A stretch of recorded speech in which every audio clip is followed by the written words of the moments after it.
community walk is just a matter of everyone, regardless of what city you're from, coming together, showing love to everybody.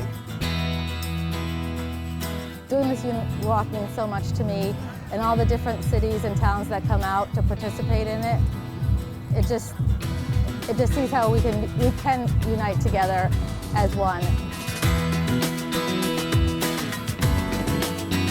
Promoting diversity in the community is important to me because it helps bring people together from all different backgrounds and helps to create a stronger bond within our community. I think it's about just showing how much we care about the community and how much, even though we're all different, we're all alike and we're all in this together. We have to appreciate diversity. In a world of a melting pot, we need to understand each other's differences, and we need to respect one another on the differences that we have. Out here is wonderful. Obviously, the weather is beautiful at this time. The music is upbeat, so everyone's having a great time. Everyone's talking and chatting. It's really friendly, and just the atmosphere is great to be out here.